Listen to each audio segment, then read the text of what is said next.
à toutes, bonjour à tous, bienvenue dans le tirage des énergies lunaires pour cette nouvelle lune en Gémeaux. J'espère que vous allez bien, que vous recevez bien les énergies de cette nouvelle lune. On va voir ensemble quelles sont-elles et comment on peut le mieux en bénéficier. Alors, on va regarder, je vais prendre 3 cartes de l'oracle G pour voir ensemble de quoi il retourne. J'espère que vous allez bien ici. Moi, les énergies de cette nouvelle lune, c'est besoin de se reposer, vraiment, de se ressourcer.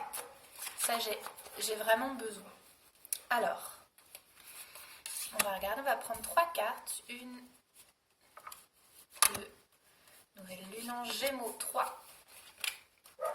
Alors, hop, dans cette nouvelle lune en Gémeaux, on va voir les amis, l'amitié. Il faut savoir que le Gémeaux est un être très communicatif, assez extériorisé, assez joyeux. Donc, voilà, profitez-en pour voir les amis ou vous reconnecter à vos amis. Ça, c'est sympa. La santé, faites attention à votre santé, ne soyez pas trop dans l'inconstance. Il ne s'agit pas de faire la fête comme des petits fous et de s'épuiser, mais voilà, de prendre soin de soi, de sa santé. Moi, je le sens bien dans cette nouvelle lune, j'ai besoin de prendre soin de ma santé. Et les énergies, voilà, il y a des énergies très particulières, les énergies du Gémeaux qui sont bien différentes de ce qui était avant, de celles du Taureau. Donc on va couvrir avec l'arcane de la triade, l'oracle de la triade, pour voir quelle est cette énergie et comment mieux la gérer et comment faire attention à sa santé, se préserver et être bien et bénéficier des qualités du Gémeaux qui sont la communication, l'énergie, et pour pouvoir gagner en vigueur, en rigueur. Alors le malheur ça ne veut pas dire que vous êtes malheureux, c'est juste comment être responsable de sa vie. Si je suis malheureux, pourquoi? Finalement, ce n'est pas les causes extérieures, c'est l'intériorité qui prime. Alors ensuite, la porte, il y a une porte qui peut s'ouvrir pour cette nouvelle lune, donc ça c'est plutôt sympathique. Et la protection, ça c'est génial. Donc vous pouvez demander... alors en nouvelle lune, généralement, moi j'aime bien plutôt méditer, projeter, visualiser. Vous pouvez faire aussi, comme le Gémeaux est un être assez comme ça, vous pouvez mettre en place des protocoles, des listes, des choses pour bien visualiser, organiser vos projets. C'est une bonne énergie pour faire ça. Je vais prendre une carte des anges pour voir aussi. Je vais vous prendre pas mal d'oracles différents aujourd'hui.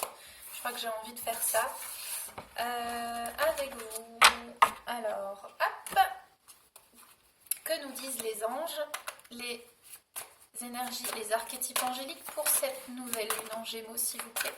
Est-ce que vous avez, merci, un conseil? Sensibilité émotionnelle. Oui, les Gémeaux sont des êtres assez sensibles, assez émotionnels en général. Respectez votre profonde sensibilité car c'est un don immense pour chacun d'entre nous.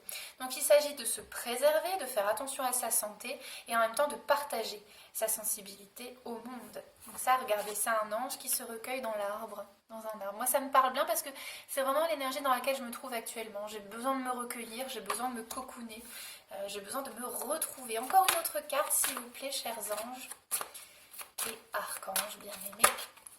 Merci. Les livres. Le but de votre vie comprend la lecture, l'écriture, l'édition ou la vente de livres fondés sur la spiritualité. Moi, je sais que mes guides m'ont demandé, ou on me passe le message que j'ai des livres à écrire, notamment des livres en écriture canalisée. Ok, ça fait un moment que je dois écrire, donc il faut que je me mette un protocole. Justement, je peux visualiser ce protocole, ce calendrier pour ce livre. Et puis, je veux éditer aussi mon oracle et un recueil de poèmes et de peintures que je veux faire depuis plusieurs années. Donc voilà, moi, c'est un message que je comprends très bien. Aussi, la lecture peut vous aider en ce moment. Donc ça, c'est le livre, c'est aussi la communication. Donc, je vais en prendre une troisième.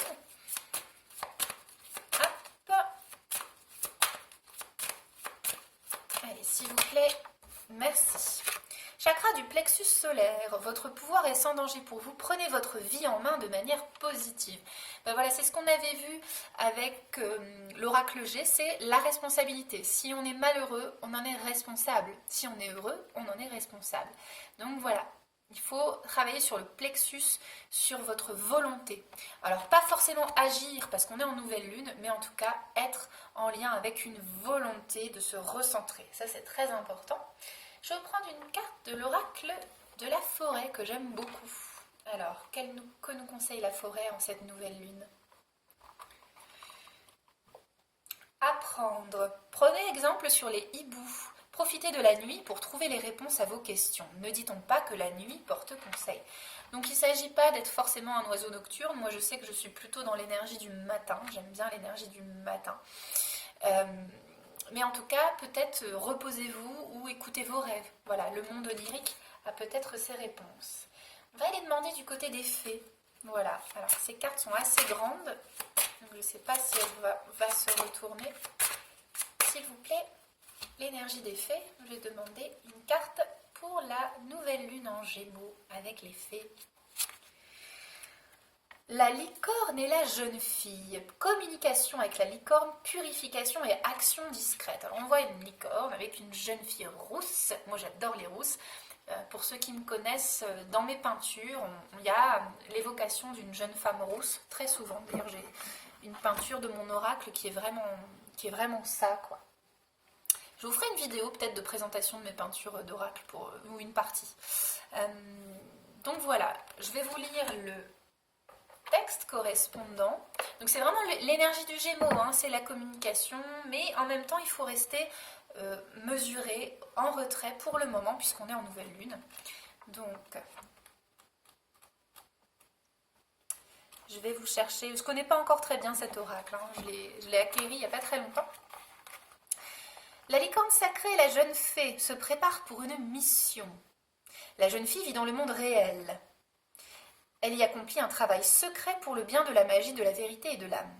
Son allié la licorne est chargé de se rendre dans des lieux éthériques pour faire connaître sa mission à des créatures qui se cachent depuis trop longtemps et leur demander de sortir.